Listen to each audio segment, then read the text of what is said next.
भैया के धन हो। देखी देखी देवरन के डोलत मन हो।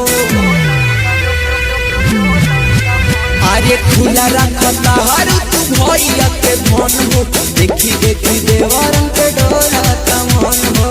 लइका तो लइका होइले हवे बुढ़ो नहीं छोरी। देखे में लागतावे कटोरी भौजी तो मन भरी।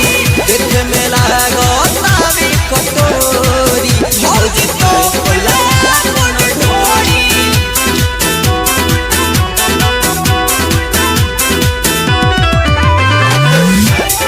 कमलेश रिकॉर्डिंग स्टूडियो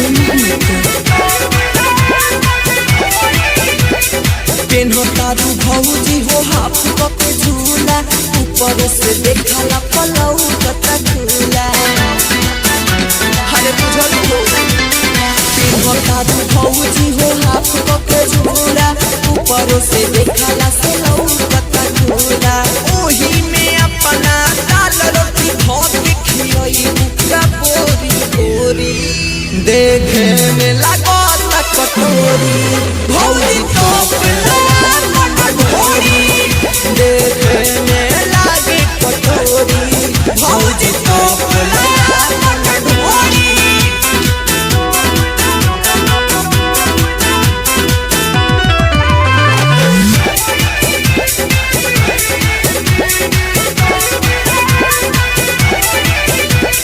राख देले बाबू सारा लइकन के नाच के।